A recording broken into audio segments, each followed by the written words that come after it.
An Anas bin Malik radhiyallahu anhu qala Sami'tu an-nabiy sallallahu alaihi wasallam yaqul qala Allah tabaraka wa ta'ala Ya ibn Adam innaka ma da'awtani wa rajawtani ghafartu laka ala ma kana fika wa la ubali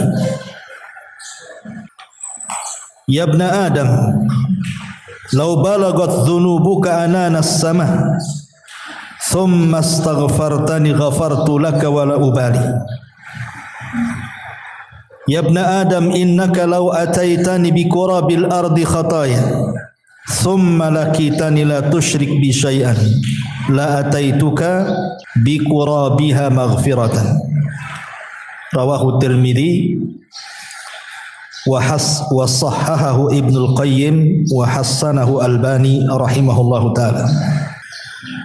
Dari Anas bin Malik radhiyallahu an, dan Anas bin Malik adalah pembantu Nabi sallallahu alaihi wa ala alihi wasallam selama 9 sampai 10 tahun, artinya sampai wafatnya Nabi sallallahu alaihi wasallam. Makanya sering digelari sebagai khadimur Rasul, pembantu Nabi. Dan dia diantara sahabat juga yang masuk dalam deretan sahabat yang paling banyak meriwayatkan hadis sampai kepada kita, di atas 1000 hadis. Anas bin Malik radhiyallahu anhu mengatakan, aku mendengar Nabi sallallahu alaihi wasallam bersabda, Allah berfirman. Dari sini kita tahu bahwa hadis ini adalah hadis qudsi. Kemudian Allah Subhanahu wa taala berfirman, wahai anak Adam, sesungguhnya jika engkau berdoa kepadaku dan mengharap ampunanku, ku ampuni engkau atas dosa yang kamu miliki dan saya tidak peduli. Wahai anak Adam, seandainya dosamu membumbung sampai ke langit, kemudian engkau datang meminta ampun kepadaku, ku ampuni semua dosa-dosamu dan saya tidak peduli. Wahai anak Adam, seandainya engkau datang kepadaku dengan sepenuh bumi kesalahan, kemudian kau datang kepadaku tidak menyekutukanku sedikit pun, maka aku akan datang sebanyak itu pula dengan ampunan. Hadis ini dikeluarkan At-Tirmidzi, disahihkan oleh Ibnul Qayyim dan dihasankan oleh Syekh Albani rahimahullahu taala. Ma'asyiral muslimat yang dimuliakan Allah Subhanahu wa taala. Hadis ini bicara tentang keutamaan istighfar. Bahwa seseorang itu harus senantiasa meminta ampun kepada Allah Subhanahu wa taala atas dosa-dosa yang dilakukannya. Lah di awal hadis, di sini Allah Subhanahu wa taala memanggil dengan sebutan anak Adam. Ya ibna Adam, wahai anak Adam. Panggilan anak Adam adalah panggilan kemuliaan. Jadi panggilan anak Adam itu adalah panggilan kemuliaan. Karena memang Allah Subhanahu wa taala memuliakan anak Adam. Dan itu disebutkan di dalam surah Al-Isra ayat 70. Allah mengatakan walaqad karramna bani Adam wa hamalnakum fil barri wal bahri wa razaqnakum minat tayyibati wa faddalnakum ala katsirin mimma khalaqna tafdila. Dan sungguh kami telah memuliakan anak cucu Adam, dan kami angkut mereka di daratan dan juga lautan, dan kami beri mereka rizki dari yang baik-baik, dan kami lebihkan mereka di atas banyak makhluk yang kami ciptakan dengan kelebihan dan kesempurnaan. Lihat bagaimana ayat ini menunjukkan kemuliaan anak Adam. Karena hanya anak-anak Adam ataupun manusia yang Allah muliakan. Sampai Allah mengatakan wa hamalnahum fil barri wal bahri. Kami angkut mereka di daratan dan di lautan. Mana ada makhluk selain manusia yang sanggup mereka bisa berjalan di daratan sejauh mungkin dan juga di lautan kecuali anak Adam. Dengan dibuatkan perahu, kemudian juga sekarang bahkan pesawat gitu ya. Kemudian juga kami rizkikan kepada mereka baik yang baik-baik dan kami lebihkan dari seluruh makhluk ya anak Adam ini. Makanya kenapa kemudian ketika Allah Subhanahu wa taala memanggil dengan kata-kata yabna Adam itu artinya panggilan takrim kemuliaan. Kemudian Allah Subhanahu wa taala mengatakan innaka ma da'autani wa rajautani. Di sini ada isyarat Bu bahwa doa itu tidak bisa semata-mata doa kecuali harus disertakan dengan harapan. Doa akan percuma kalau tidak ada harapan. Makanya kenapa Nabi SAW mengatakan dalam sebuah riwayat, ud'ullaha wa antum muqinuna bil ijabah. Berdoalah kepada Allah dan kalian dalam keadaan yakin, tidak ragu-ragu. Wa'lamu annallaha la yaqbalu du'a min qalbin ghafilin lahin. Dan ketahuilah bahwa Allah tidak menerima doa dari hati yang lalai. Pertama di sini Nabi SAW memerintahkan dalam doa itu harus ada keyakinan. Yang kedua harus serius, tidak boleh ada kelalaian. Artinya bahwa dalam setiap doa itu harus ada harapan. Itulah makna harapan itu, artinya harus ada keyakinan bahwa Allah pasti mengabulkan doa kita. Yang kedua, hatinya tidak lalai.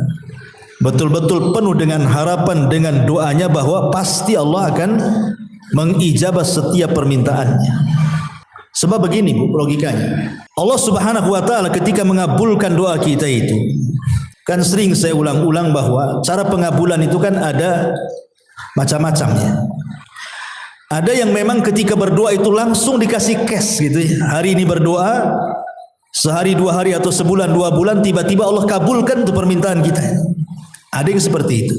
Umpamanya ibu punya hutang banyak, kemudian berdoa, berusaha, akhirnya entah dari mana Allah kasih rizki dari arah yang tidak disangka-sangka, dalam waktu sebulan lunaslah hutang itu. Berarti kan Allah kasih cash. Ataupun terkadang tidak, Allah tidak sengaja tuh mengabulkan doa kita, tetapi Allah simpan di akhirat untuk tabungan kita di sorga dan untuk pengangkat derajat kita di sana. Atau boleh jadi Allah Subhanahu wa taala tidak mengabulkan keinginan yang kita minta, tetapi Allah kabulkan dengan cara lain, di mana Allah akan selamatkan kita dari bala ataupun bahaya yang akan menimpa kita. Lah ketika ibu itu berdoa kepada Allah Azza wa Jalla kok enggak dikabul-kabulkan, maka ibu tidak akan sedih. Kenapa? Boleh jadi Allah hendak memberikan pengabulan terbaik. Oh boleh juga harusnya saya ini sakit tapi sampai hari ini saya sehat gitu. Harusnya saya harus celaka, tiba-tiba Allah selamatkan. Ya. Dan begitu seterusnya. Jadi kan membuat kita ini makin tenang gitu. Karena pengabulan itu kan tidak langsung cash gitu ya. Tidak ada juga yang tidak diberikan sesuai dengan permintaannya, tetapi dengan cara apa? Ya tadi dihindarkan dari bahaya. Atau boleh jadi kita lebih dalam lagi husnudzonnya kepada Allah, boleh jadi Allah sengaja membuat simpanan untuk kita di akhirat. Nah inilah rasa tenangnya kalau seandainya orang paham bahwa pengabulan doa itu tidak mesti harus bentuknya cash sesuai dengan kita minta. Dan kalau itu keyakinannya, maka ibu tidak akan sedih sama sekali. Dan tidak ada ruginya orang berdoa jadinya kan. Ibu akan terus berdoa. Karena makin banyak berdoa, makin banyak celengannya. Makin banyak berdoa dan tidak dikabulkan secara permintaan, makin banyak bahaya yang dihindarkan dari kita. Dan doa itu sendiri adalah ibadah.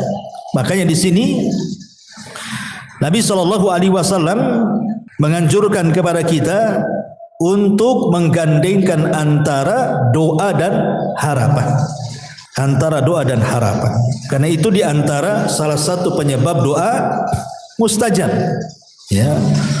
Jadi doa mustajab itu adalah doa di mana salah satunya adalah ketika seseorang yakin bahwa doanya itu pasti akan diijabah oleh Allah Subhanahu wa taala. Ya, selain itu juga di antara penyebab doa dikabulkan adalah tidak tergesa-gesa. Ya. Apa maksud tergesa-gesa itu?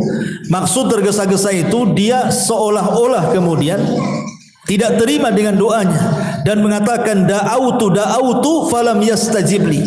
Aku sudah banyak kali lah berdoa tapi tidak dikabul-kabulkan. Seolah protes kepada Allah Subhanahu wa taala, kan begitu.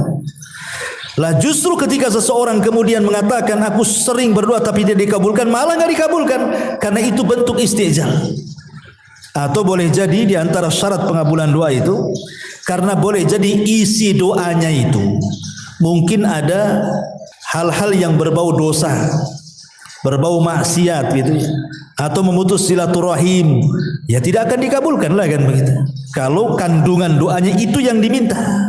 Karena Rasul mengatakan la yazalu yustajabu lil abdi ma lam yada bi ithmin au qati'ati rahim. Doa seseorang itu senantiasa akan dikabulkan selama permohonannya tidak ada unsur dosa dan memutus silaturahim. Dan juga di antara syarat pengabulan doa itu adalah berkaitan dengan masalah makanan yang kita makan, minuman yang kita minum, pakaian yang kita pakai. Karena di zaman Nabi SAW mengatakan ada seorang laki-laki yang secara lahiriah itu harus dikabulkan sebenarnya doanya, karena syarat-syaratnya dia terkabulkan doa itu sudah terpenuhi. Seperti dia orang susah karena kondisinya safar, susah gitu. Kemudian safar sendiri adalah sebab dikabulkannya doa. Kemudian yang ketiga dia menengadahkan kedua tangannya ke langit. Kemudian yang terakhir dia pun mulih seperti anak-anak meminta sesuatu kepada orang tua, merengek gitu kan.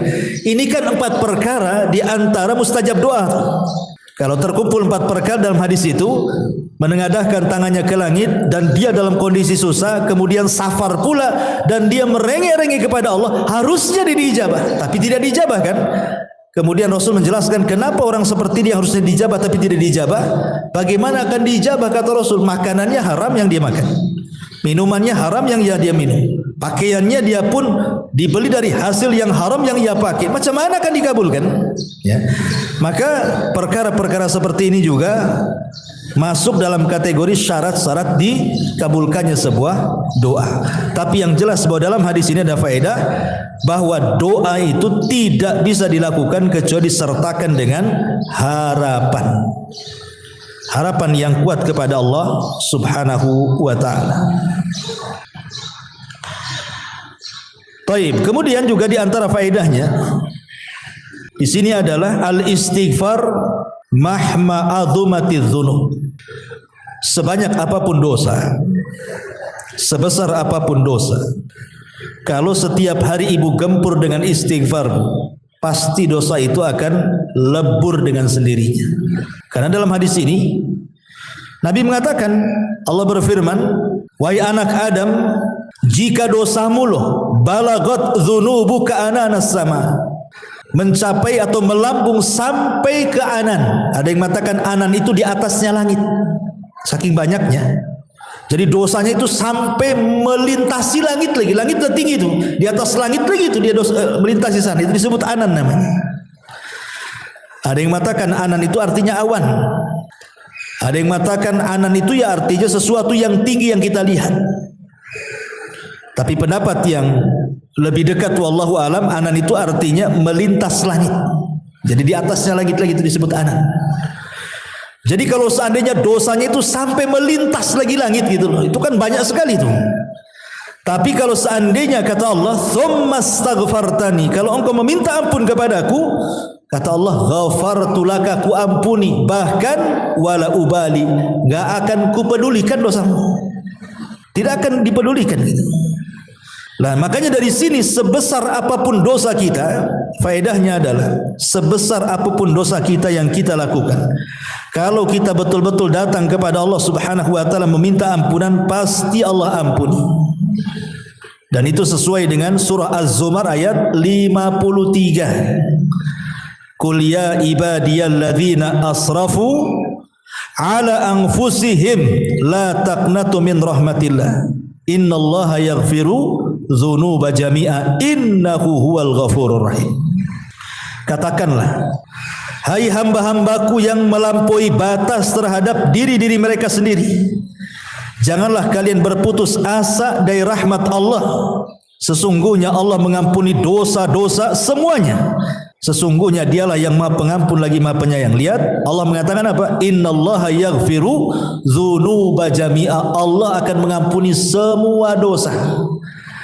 Kalimat semua dosa ini mencakup dosa besar atau dosa paling besar ataupun dosa kecil. Dosa paling besar apa? Syirik. Tetap kalau orang datang kepada Allah minta ampun dari kesyirikannya, Allah ampunilah. Ataupun dosa besar seperti zina, membunuh dan begitu seterusnya, kalau tulus datang kepada Allah Subhanahu wa taala, Allah akan ampuni. Apalagi dosa-dosa kecil bisa diampuni dengan salat, dengan wudu, dengan puasa dan yang semacamnya. Tetapi khusus dosa yang berkaitan dengan anak hamba itu dibedakan. Ya, karena kita tahu bahwa syarat tobat itu ada berapa, Bu? Ada 4. Syarat tobat itu harus terpenuhi 4 perkara. Pertama harus ikhlas. Orang bertobat itu harus ikhlas. Jangan karena riya. Karena ada orang tobat itu juga karena riya kan begitu kan. Ya. Seperti atau karena dipaksa. Kau mau berhenti enggak kan? Kalau enggak saya pecat kamu. Pamannya seseorang kerja di warung gitu ya, enggak pernah sholat. Kemudian pihak warung membuat aturan tuh. Kamu kalau enggak sholat saya pecat. Terpaksalah dia sholat kan. Ya masih mendingan lah, mungkin bertahap kan begitu.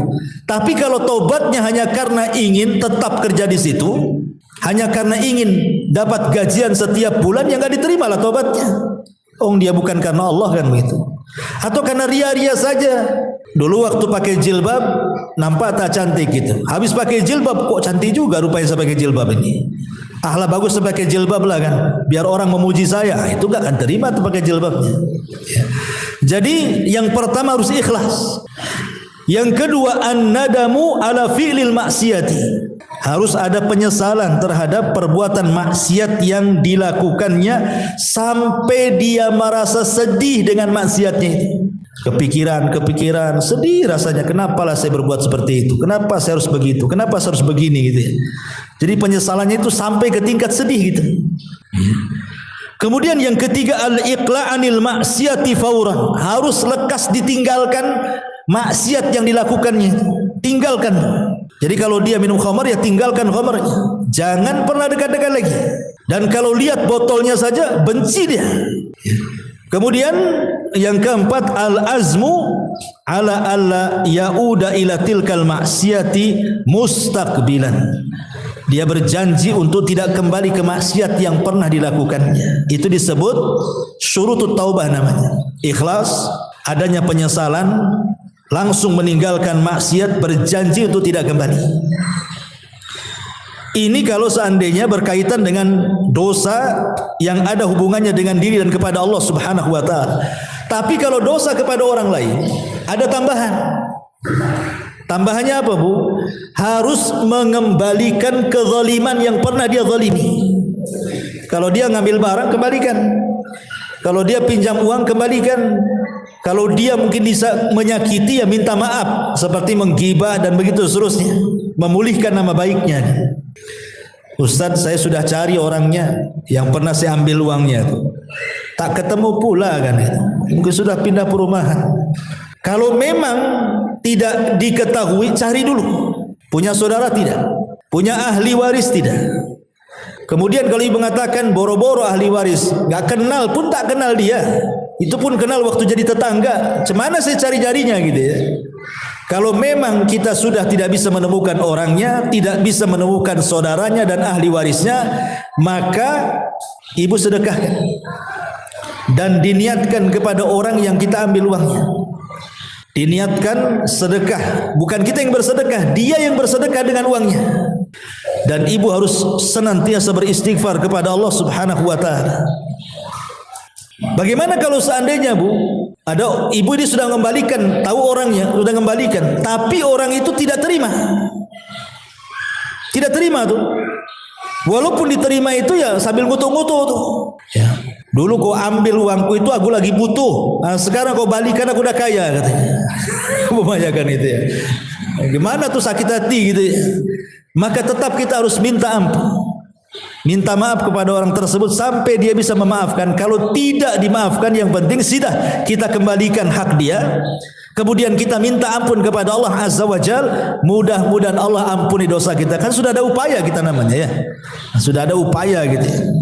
Maka kalau berkaitan dengan anak hamba tentu akan berbeda cara tobatnya. Tapi yang jelas bahwa seberapa besar pun dosa kita itu pasti akan diampuni oleh Allah Subhanahu wa taala. Kemudian apa sih pendorong istighfar dan tobat itu? Supaya kita mudah bertobat, mudah istighfar itu apa pendorong-pendorongnya? Yang pertama, kenali keutamaannya. Kenali keutamaan orang yang tobat dan istighfar. Pertama, bahwa orang yang memperbanyak istighfar dan tobat itu, Bu, berarti menunjukkan ibu ini akan meraih kecintaan kepada Allah Azza wa Jalla. Karena Allah suka dengan orang-orang yang bertobat kan. Innallaha yuhibbu tawwabin. Allah itu suka dengan orang-orang yang tobat. Tanamkan bahwa kalau saya bertobat, Allah akan cinta dengan kita. Kemudian juga yang kedua, si'atur rizki. Allah akan luaskan rizkinya. Karena sempitnya rizki itu salah satunya adalah dosa yang kita lakukan tuh. Dan rizki itu bukan hanya semata-mata harta. Banyak kok punya harta banyak tapi tidak tenang. Artinya ketenangan juga bagian daripada rizki. Bahkan itulah rizki yang sesungguhnya. Kan ada orang yang kaya stres itu, sehingga untuk tenang itu akhirnya lari ke narkoba, ya kan? Lari ke minuman keras, lari ke zina, ya. Dan begitu seterusnya tuh. Rupanya tidak berkah rizkinya. Maka orang yang banyak istighfar dan juga bertobat, maka itu diantara sebab diluaskan rizki.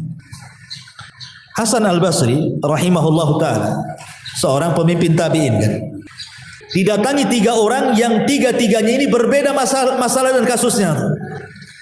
Yang satu mengatakan, ya imam, saya sudah kawin lama tak punya anak gitu. Yang satu mengatakan, ya imam, saya ini sudah berusaha keras mencari dunia tapi tidak kaya-kaya. Yang satunya mengatakan, ya imam, desa kami paceklik kering kelontang, tak turun-turun hujan. Cemana nih solusinya? Maka 3 soalan dengan 1 jawaban. Kata Imam Hasan al-Basri, istaghfiru katsira. Perbanyaklah istighfar kalian. Perbanyaklah istighfar. Kemudian dia mencatut firman Allah Subhanahu wa taala, faqultu astaghfiru rabbakum innahu kana ghaffara yursilis sama alaikum midrara wa yumdidkum bi amwali wa banin. Kemudian wa yaj'al lakum jannatin wa yaj'al lakum anhara. Dalam surah Nuh Allah mengatakan faqultu astaghfiru rabbakum, maka katakan kepada mereka, beristighfarlah kepada Rabb kalian, karena dia zat yang maha pengampun dan maha pemaaf. Ya. Maka kalau kalian beristighfar kepada Allah, kata Allah, yumdidkum bi amwalin, kami perbanyak harta kalian, wal banin, kami akan perbanyak keturunan kalian, wa yaj'al lakum jannatin wa yaj'al lakum anhara, kami perbanyak hutannya dan kami akan lancarkan air kebutuhannya. Di sini menunjukkan apa? Pertama harta, yang kedua anak-anak, yang ketiga air. Ya. Persis seperti yang ditanyakan oleh 3 orang yang berkasus kepada Hasan al-Basri kan itu. Berarti faedah istighfar itu mencakup 3 ini. Bisa mendatangkan harta banyak, bisa mendatangkan keturunan yang baik, dan bisa mendatangkan air yang merupakan asal setiap kehidupan makhluk yang ada di alam semesta ini. Ma'asyiral muslimat yang dimuliakan Allah Subhanahu wa taala, termasuk juga di antara fadilah taubat itu mengangkat bala. Raf'ul bala anin nas, bisa mengangkat bala. Yang harusnya kita celaka tak jadi, yang harusnya kita jatuh tak jadi, yang harusnya kita bangkrut tak jadi gitu. Diangkat balanya oleh Allah Subhanahu wa taala. Yang harusnya sakit toto sembuh gitu. Termasuk yang paling penting adalah tajlibur rohah, orang yang suka tobat itu akan didapati ketenangan pikiran dan ketenangan hati. Ini yang paling penting. Jadi kalau orang sudah bertobat, lihatlah orang-orang yang hijrah itu, pengakuan-pengakuan orang yang hijrah itu kan. Ibu bisa baca di artikel atau di YouTube bagaimana dulunya mungkin dulu pemakan riba ya. Setelah kemudian dia tinggalkan riba, mulailah dia berniaga dengan niaga syar'i, transaksi muamalah syar'i. Akhirnya dicerita, Ustaz dulu itu waktu saya masih terlibat riba tuh, wah pokoknya masalah tidak berhenti-berhenti itu. Tapi setelah saya hijrah bertobat kepada Allah, tenang rasanya. Memang uang tak banyak tapi berkah. Itu sudah banyak pengakuan-pengakuan orang kayak gitu. Dulu Ustaz waktu saya kehidupan saya mungkin kehidupan malam remang-remang gak jelas gitu ya. Saya tinggalkan tuh kehidupan malam tuh. Sekarang saya jadikan kehidupan siang. Tenang rasanya Ustaz. Banyak orang yang ngomong begitu karena memang tobat itu salah satunya adalah tajlibur roha. Jadi ketenangan hati, ketenangan pikiran, kejernihannya itulah yang menjadikan kemudian tobat itulah yang menjernihkan hati dari noda-noda hitam. Jadi dorongan kita bertobat itu kenali fadilahnya, keutamaannya. Sebab kalau orang kenal keutamaannya, pasti akan mudah untuk bertobat kepada Allah Subhanahu wa taala. Kemudian juga yang mendorong seseorang itu untuk istighfar, untuk bertobat gitu. Lihat orang-orang yang atau akibat-akibat orang-orang yang meninggalkan tobat. Coba lihat orang-orang yang akibat orang-orang yang meninggalkan tobat. Seperti orang yang ketika mabuk dia mati gitu. Coba kalau kita di posisi dia begitu ya maksudnya. Rugi kali hidup ini. Ya, karena banyak orang-orang yang kemudian gara-gara mabuk dia mati. Di kampung saja dulu ada lomba mabuk oplosan. Oplosannya nggak kira-kira Bu. Itu sudah khomer dioplos dengan spertus Bu. Kalau orang dulu spertus itu untuk petromak tuh biasanya. Coba itu untuk petromak Bu, minumannya api itu spertus itu diminum dia, agak terbakar tuh perut. Tapi katanya kurang keras itu, dicampur sama pil BK Bu, atau pil BK itu pil anjing gila itu dikasih pil BK. Apa nggak gendeng orang tuh? Coba sudah khomer diminum dicampur spertus dikasih pil BK, itulah oplosan namanya. Mati. Gimana coba? Mati Bu. Saat kematiannya nih orang ini, subhanallah, tidak ada yang berani mandikan itu. Busuknya luar biasa. Jadi keluar bau busuk dari mulutnya. Sampai tokoh-tokoh agama nggak mau tuh mandiin. Akhirnya ya keluarganya terpaksa mandiin. Kemudian dikafan, disolatkan, kemudian dikuburkan. 1 minggu Bu, nggak ada orang berani keluar rumah. Takut gentayangan tuh. Kan matinya gak wajar. Ya orang kampung zaman dulu kan Bu, dakwah tauhid aja belum ada di kampung-kampung, masih membesarkan khurafatnya zaman itu. Bahkan tersebar itu yang mati itu Bu, itu katanya tiap malam suka duduk di atas jembatan tuh. Jadi kan makin lagi diisukan kayak gitu, nggak berani orang lewat jembatan tiap malam tuh, hindari jembatan. Nah, tapi coba bagaimana kalau kita terfikir gitu, kita di posisi dia, gitu ya. Maka dengan melihat kesudahan akibat orang-orang yang tidak bertobat akhirnya ditutup dengan suul khotimah, jangan sampai dari situ kita rangsang, janganlah kita sampai dia akhirnya terangsang kita tidak seperti dia, segera bertobat supaya jangan seperti dia gitu.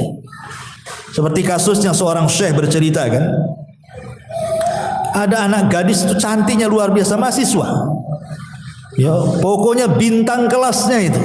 Mahasiswa itu sudah cerdas, cantik lagi, tapi akhlaknya pula buruk. Ya, makanya penting bahwa kecantikan itu bukan fisik saja, tapi Allah mengatakan walibasut taqwa khairun. Justru pakaian ketakwaan itu lebih baik daripada pakaian yang melekat di badan, kata Allah. Kemudian setelah dia lulus dari kuliah tuh, kata ini saya sering cerita, dia ganggu laki orang pula. Laki yang orang mungkin bahasa kita pelakor gitu ya, diganggu suami orang. Bukan mau dipoligami, tidak diganggu saja. Akhirnya kemudian berantakan rumah tangga orang tuh gara-gara dia. Kemudian dia mulai beranjak kepada minuman keras sampai kepada narkoba. Kemudian Allah takdirkan dia sakit gara-gara obat-obatan itu. kemudian meninggal dunia. Ya. Saat meninggal dunia itu jenazahnya itu mau dimandikan, maka sebelum dimandikan ditutup dulu sama kain itu. Ketika kemudian jasadnya dibawa ke tempat pemandian, adalah orang yang memandikan, Bu. Alangkah kagetnya ketika dibuka tuh penutup kainnya, mukanya gosong, Bu, hitam kelam, seolah-olah terbakar tuh. Sehingga ini yang memandikan tak jadilah, takut kan itu. Kemudian dipanggil siapa ini orang tuanya. Kemudian ditanya jujur gitu, anakmu ini apa dosa dia yang dilakukan kok kayak gitu? Akhirnya kemudian diceritakan anaknya nakal, tidak pernah sholat dan begitu seterusnya. Yang fatal ya tidak pernah sholat tadi lah kan itu. Kemudian dosa-dosa yang lainnya suka ganggu orang dan macam-macam. Rupanya sebelum Allah Subhanahu wa taala azab di akhirat, sudah Allah tampakkan azabnya di dunia ini. Lah ada orang-orang yang seperti itu karena orang itu tidak lekas bertobat, dan jangan ditunda-tunda tobat itu karena kita tidak tahu usia kita berapa. Makanya kenapa Allah Subhanahu wa taala rahasiakan kematian? Apa fungsinya coba?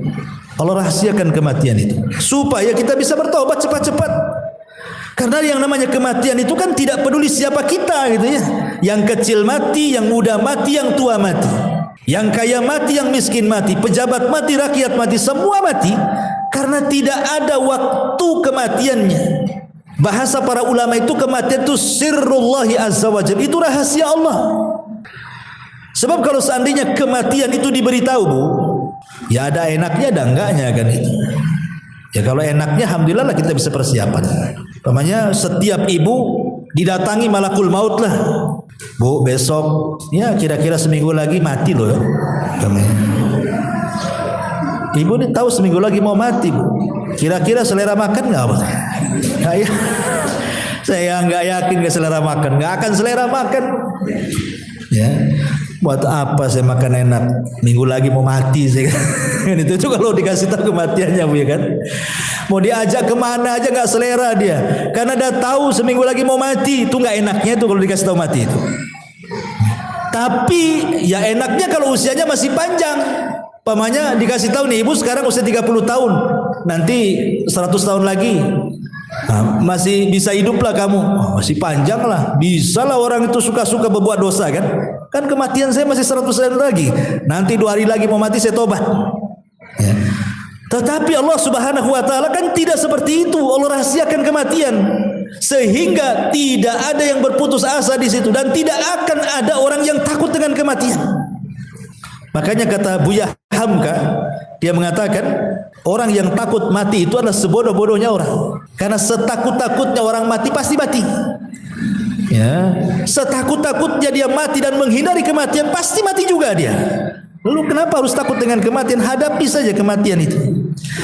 Lah di sini makanya kenapa kemudian kita disuruh untuk lihatlah akibat orang-orang yang tidak beristighfar itu, supaya merangsang kita untuk beristighfar. Dan dilihat juga orang-orang yang sudah bertobat. Ya. Umpamanya kita masih berbuat dosa nih, teman-teman kita sudah bertobat, bagaimana mereka itu kehidupannya? Oh enak pula sudah bertobat itu, sudah enggak seperti kita lagi. Nah, itu kita juga lihat bagaimana qasasus salihin, kisah orang-orang soleh yang bertobat kepada Allah Azza wa Jalla, supaya terangsang meniru mereka juga.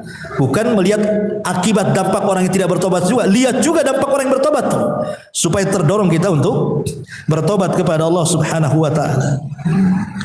Taib. Itu pendorong yang disebutkan para ulama supaya kita mudah bertobat. Lalu di antara penyebab supaya selain daripada istighfar, lalu apa saja yang pendorong-pendorong yang bisa menghapuskan dosa kita? Kan istighfar bisa menghapuskan dosa, kan itu.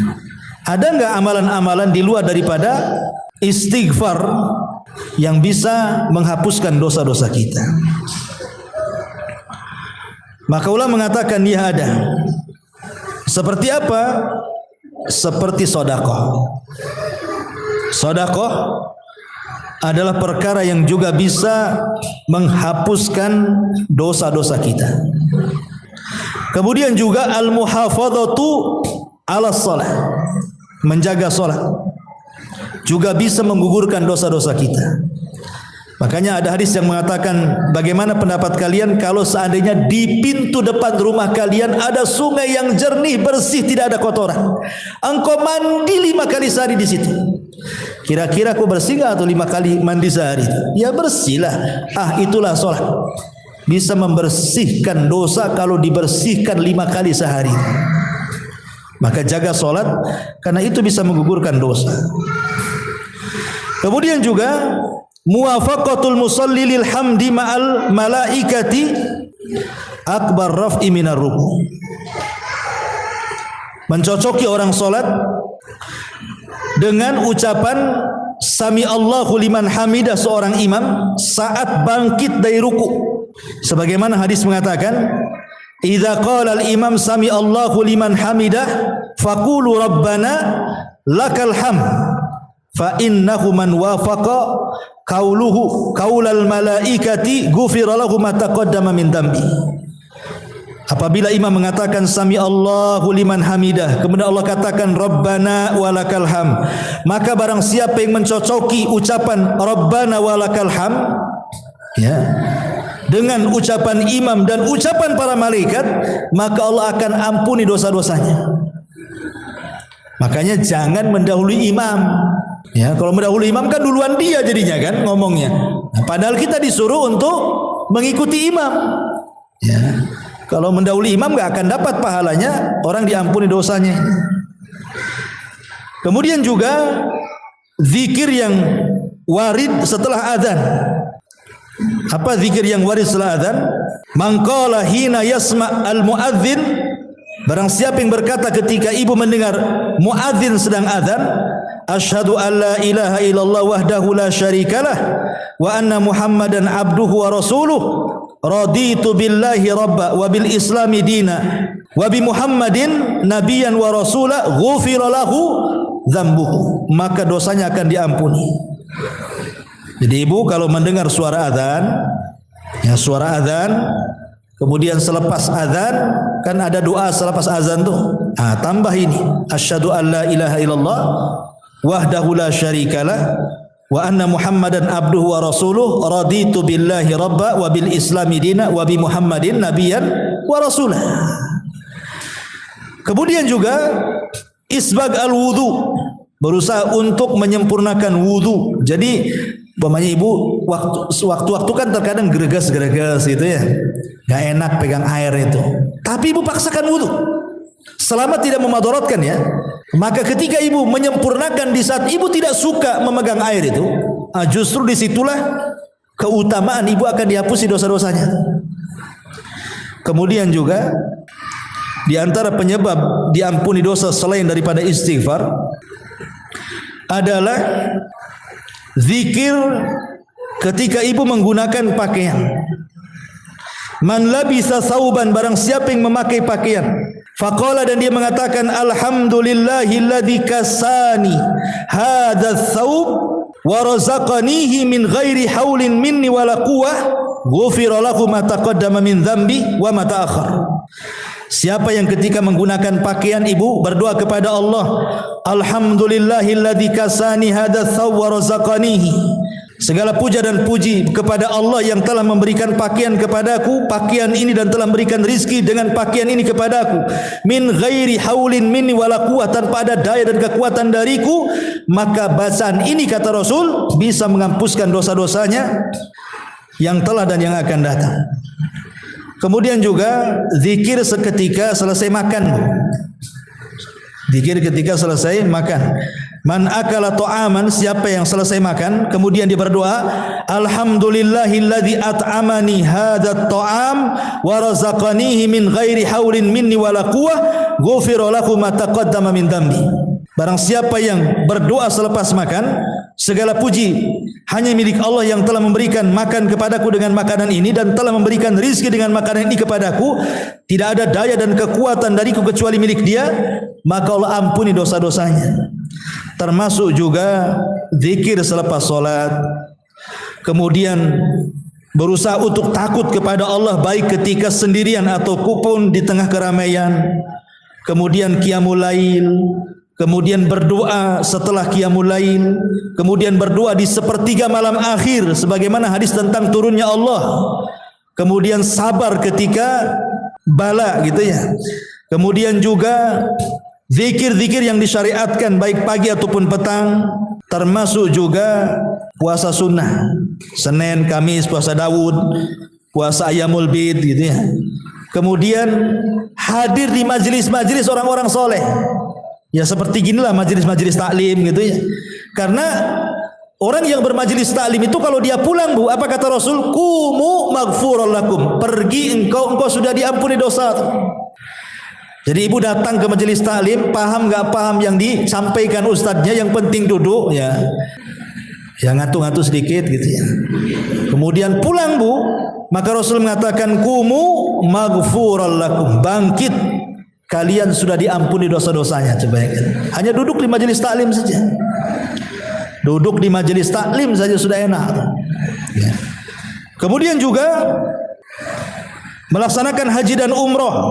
Kalau haji Rasul mengatakan pahalanya sama seperti anak yang baru dilahirkan kalau dia mabrur. Dan kalau umroh kafaratun lima bainahuma, menjadi kafarah di antara umroh satu ke umroh berikutnya. Termasuk juga 2 rakaat setelah wudu. 2 rakaat setelah wudu, itu juga bisa menghapuskan dosa. Kemudian juga sayang dengan binatang. Sayang dengan binatang, pamannya ya ibu tidak memelihara kucing ya, tapi belilah makanan kucing, karena kasihan di jalan-jalan banyak anak kucing. Taruh aja di depan rumah, nanti kan banyak kucing tuh. Kadang kucing tetangga datang pula tuh. Kemudian juga doa kafaratul majlis. Penting doa kafaratul majlis Bu. Umpamanya ibu ini ketemu kawan di mana, di warung ngobrol, atau datang ke rumah kawannya arisan, atau datang ke rumah kawannya mungkin masak-masak, atau datang ke rumah kawannya numpang makan atau apalah istilahnya. Ya, pokoknya ngumpul 2-3 orang ngobrol ya. Namanya obrolan tuh Bu, kalau semakin banyak jamnya biasanya gak terkontrol tuh. Apalagi asik pula tuh judulnya. Itu makin lama tuh ngobrolnya. Namanya ngobrol tuh kan gak terasa Bu, kadang-kadang ngomong macam-macam kan. Supaya ketika bermajlis itu pulang atau datang ke majlis tanpa berdosa, pulang pun tanpa dosa, maka bacalah kafaratul majlis. Nah, sekarang kan identik kafaratul majlis kalau habis ngaji aja. Padahal kafaratul majlis itu berlaku ketika ibu bermajlis, mau 3 orang, mau 4 orang. Itulah baca itu kafaratul majlis. Ya. Kemudian juga orang yang mencocoki amin ketika sholat dengan imam. Jadi kalau amin mengatakan ghairil maghdubi alaihim waladhdallin, imam mengatakan amin, makmum juga mengatakan amin. Barang siapa yang cocok amin dia dengan amin malaikat kata Rasul, maka akan diampuni dosa-dosanya. Ya, makanya yang benar. Kalau amin itu jangan kayak anak-anak min. Enggak jelas kan? Jadi amin gitu jelas. Kemudian musafahah, ya mungkin sesama jenis lah, kalau ibu dengan ibu, bapak dengan bapak. Nih kalau salaman ketemu, langsung ambil tangannya, jangan dilepas, nunggu dia yang lepas. Masanya Ustaz dia udah paham juga hadis ini Ustaz. Jadi lama lah kita nih pegang-pegangan. Nggak diucul-ucul nih, gimana ceritanya ini kan? Ya karena makin lama tuh megangnya nih, itu dosa kita itu rontok tuh. Ya. Jadi agak lama lah, jangan assalamualaikum jangan dipakai cepiki saja, pegang tangannya lama-lama. Karena Rasul mengatakan mamin muslimaini yaltaqiyani fayatasafahani illa ghufira lahum qabla an yatafarraqa. Tidaklah seorang muslim berjumpa kemudian berjabat tangan tuh, dan tidak dilepas sampai Allah ampuni dosa-dosanya dan sampai dia berpisah dengan saudaranya. Kemudian juga al-afu anin nas, maafkan manusia. Ya mudah memaafkan. Ya sebagaimana hadis qudsi yang kita baca ini kan, ya mudah memaafkan. Dan sifat maaf itu beda dengan sifat taubat. Ya. Allah Subhanahu wa taala memaafkan dan menerima taubat. Kalau memaafkan itu terkadang kayak kita nih, ibu nih salah sama saya. Kemudian ibu datang ke saya maafkan walaupun saya gerutu. Ya kan? Oh, kamu ini dasar begini disebutkanlah aibnya. Tapi tidak apa-apalah, karena kau sudah 3 kali datang, aku maafkan. Kasihan juga keempat kalinya, nanti aku pindah rumah tak ketemu nanti. Umpamanya, tetap dimaafkan kan? Tetapi kan aibnya dibongkar dulu supaya kesalahannya tahu gitu ya. Tapi kalau taubah beda. Kalau maksudnya Allah menerima taubat itu beda dengan hanya sekedar memaafkan, karena taubah itu Allah itu ghafur bahasanya ya. Allah itu ghafur. Ghafur itu menerima taubatnya dan mengampuni dosa-dosa orang bertobat. Kalau ghafur itu artinya bukan hanya memaafkan tapi menutup aib. Itulah hebatnya Allah. Ya, kalau kita kan hanya memaafkan saja, tapi Allah itu ghafur. Bukan hanya ampunan diberikan kepada kita, aib kita pula dia tutup. Malam kita berbuat dosa nih, siang kita bertobat, Allah tidak buka dosa kita semalam, Allah ampuni, sudah selesai. Kita berbuat dosa di siang hari, kemudian kita tobat di malam hari, Allah tutup aib kita di siang hari, Allah ampuni pula dosa kita di malam hari. Kan enak tuh. Ya, karena kalau Allah Subhanahu wa taala mau, boleh saja Allah itu bisa membongkar aib orang. Sebentar saja kalau Allah mau itu membongkar aib orang. Berapa banyaklah orang yang mungkin ribuan aib di badannya, hanya satu yang Allah tampakkan kepada manusia, hancur kehidupan dia. Hancur kehidupannya. Hanya satu aib yang dibongkar. Bagaimana kalau satu hidup dia dibongkar? Makin mati dia, ya kan? Satu saja udah binasa dia. Itu kalau Allah mau, tapi Allah itu ghafur. Masih menutup aib kita plus juga memaafkan. Nah, manusia tidak memaafkan dia, tetapi menutup aib kadang-kadang tak bisa.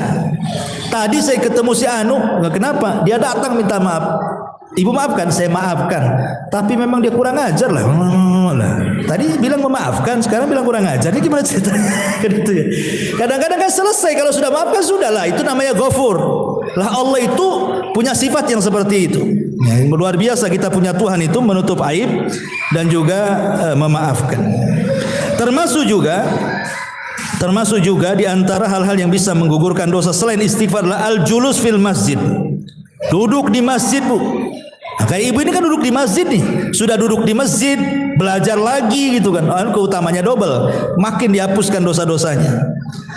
Termasuk juga as-sabru ma'al amali salih. Kalau tadi sabar ketika ada bala, ini sabar ketika melaksanakan amal soleh. Sabar solat, kalau tidak sabar orang nggak bisa solat. Sabar untuk datang ke majelis talim, kalau tidak sabar nggak mungkin datang. Ya, justru ketika beramal soleh dia bersabar di situ. Nah, ini juga salah satu hal yang bisa mengampuni dosa-dosa kita. Termasuk juga menunggu solat ke solat. Namanya tadi ibu solat subuh, ya. Kemudian nunggu kapan duhur ini ya. Pengen rindu dengan duhur. Kemudian habis duhur rindu ingin ketemu asar. Habis asar rindu pula ingin ketemu maghrib. Nah itu antara solat ke solat itu dianggap solat, Bu. Tapi kalau seandainya datang duhur, aduh duhur pula kan itu. Baru tadi subuh kok sekarang duhur pula. Nah ini udah nggak rindu namanya kan, yang ada benci itu. Jadi solat bagi dia beban, bukan sesuatu hal yang memang kebutuhan. Nah ini yang bahaya, itu nggak rindu kayak gitu. Kemudian juga diantaranya adalah zikir dengan menggunakan sayyid al-istighfar. Nah ini sudah masuk dalam bab istighfar tadi. Maka Allah Subhanahu wa taala di sini, ya, Allah mengatakan, ya ibna Adam lau ataitani bi qurabil ardi khataya thumma lakitani la tusyrik bi syai'an la ataituka bi qurabiha maghfirah. Kemudian yang terakhir faedahnya di sini Allah mengatakan, wahai anak Adam, kalau kau datang kepadaku membawa qurabil ardi, sepenuh bumi kesalahan, aku pun datang kepadamu membawa sepenuh bumi ampunan, asal jangan melakukan kesyirikan. Maka dari 3 poin ini, ya, dari 3 poin kata yabna Adam ini ada 3 kata. Pertama doa, yang kedua istighfar, yang ketiga ikhlas. Ya. Jadi doa itu, istighfar itu harus dibarengi dengan doa, dan doa itu harus dibarengi dengan ikhlas. Ataupun kita balik, kalau ingin dikabulkan doa kita, dahulukan dengan istighfar dan keikhlasan, maka doa kita akan dijabah.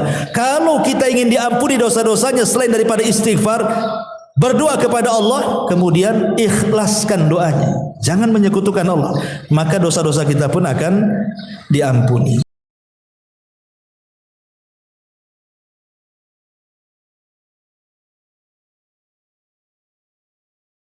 Subhanallah walhamdulillah wala ilaha illallah wallahu akbar. Subhanallah.